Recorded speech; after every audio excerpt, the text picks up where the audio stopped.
This is called birthday cake. This is a real object that exists in this universe. It is a sort of edible celebratory foodstuff consumed by social, semi-intelligent lifeforms called humans. Humans are a species which requires food to not die. Birthday cake is essentially a fuel in this respect. It is made by combining an assortment of other edible plant and animal parts into a kind of food sludge. This substance is then heated, hardened, sculpted, slathered, adorned with burning wax rods, and presented to a person who, several rotations around the sun previously, was detached from their human mother. This period of time is called a birthday. After a number of rituals are performed, the cake is then dismembered, distributed, inserted, crushed, dissolved, absorbed, and ejected. And that is called a birthday cake. That is a real object that exists in this universe.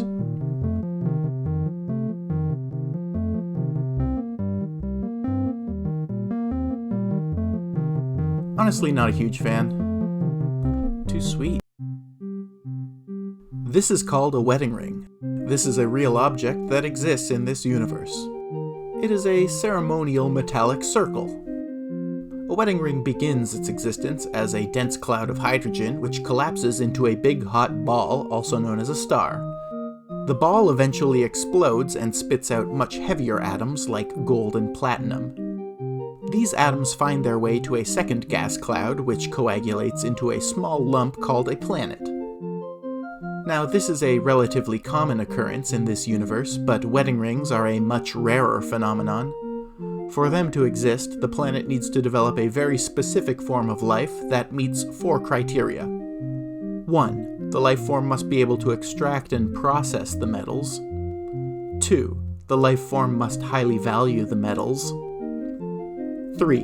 The life form must have fingers.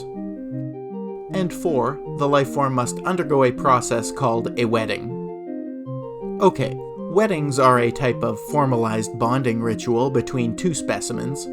Wedding rings are attached to the digits of the subjects, who are then expected to cohabitate, roughly until death. If such a relationship fails or is otherwise dissolved, a wedding ring may be removed and discarded, perhaps resold at a severely discounted price, or smelted to reacquire its precious metals. And that is called a wedding ring. That is a real object that exists in this universe. You know, when my folks got divorced, my mom threw her wedding ring out the window of a moving car. True story, it's probably still out there. This is called a gravestone. This is a real object that exists in this universe. Gravestones are made by a phenomenon called life.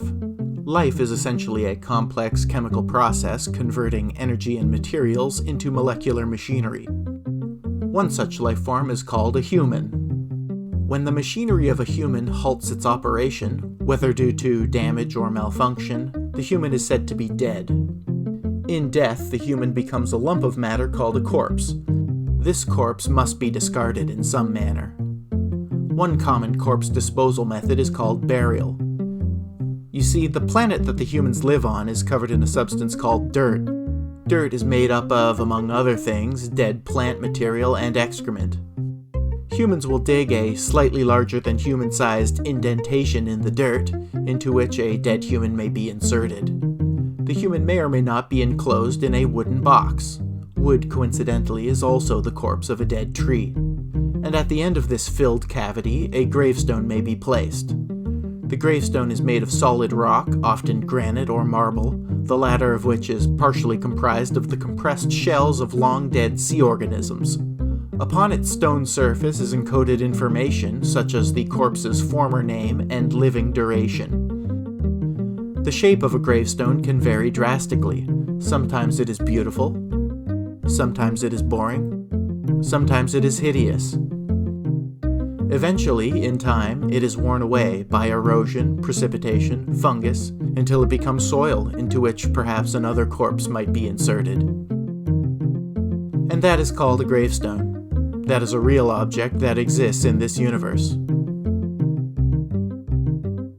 Or you can just set the corpse on fire and put the remnants in a ceramic vessel for display. This is called a golf tee. This is a real object that exists in this universe. Golf tees owe their existence to a life form called trees. Trees are a stationary, light-eating organism. In order to give themselves height and rigidity, trees produce a wonderful substance called wood. This substance is so useful that many other life forms use it to build shelter. One such life form is called humans, but humans have other, more creative uses for wood as well.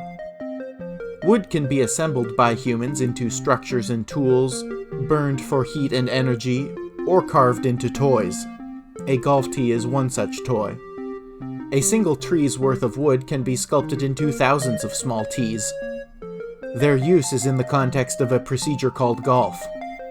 Golf is an activity performed by humans with nothing better to do. It is a competitive game concerned with the manipulation of a small white sphere through an enormous obstacle course of sloped dirt and manicured grasses via oddly shaped bludgeoning instruments. At certain points in the endeavor, the ball is permitted to be slightly raised before its bludgeoning. This is achieved via a small stake of dead tree material, and that is called a golf tee. That is a real object that exists in this universe. And then there's mini golf. Now that's a game. This is called a pearl earring. This is a real object that exists in this universe. Pearl earrings require two very different life forms to exist. The first is called a mollusk, and the second is called a human. Now, a mollusk is something of a self-replicating goo, and some of them are protected by a calcium enclosure. These mollusks can produce two forms of waste. One is called feces, the other is called pearls. Pearls are spheroidal lumps of calcium which are, for some reason, highly valued by humans, possibly due to their slightly shiny appearance. They're formed when a bit of miscellaneous detritus gets stuck in one of the mollusk's various folds, so it decides to coat the intruder in a smooth cyst. Of course, it doesn't really decide because mollusks don't have brains.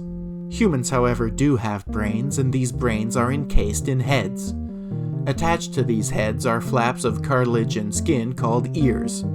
For complicated reasons, humans will extract pearls from mollusks and attach them to small metallic skewers, which can then be hooked into dangling lobes of ear flesh. And that is called a pearl earring. That is a real object that exists in this universe. And then there's those people with, the big stretched ear holes. I don't really get that, if I'm being honest.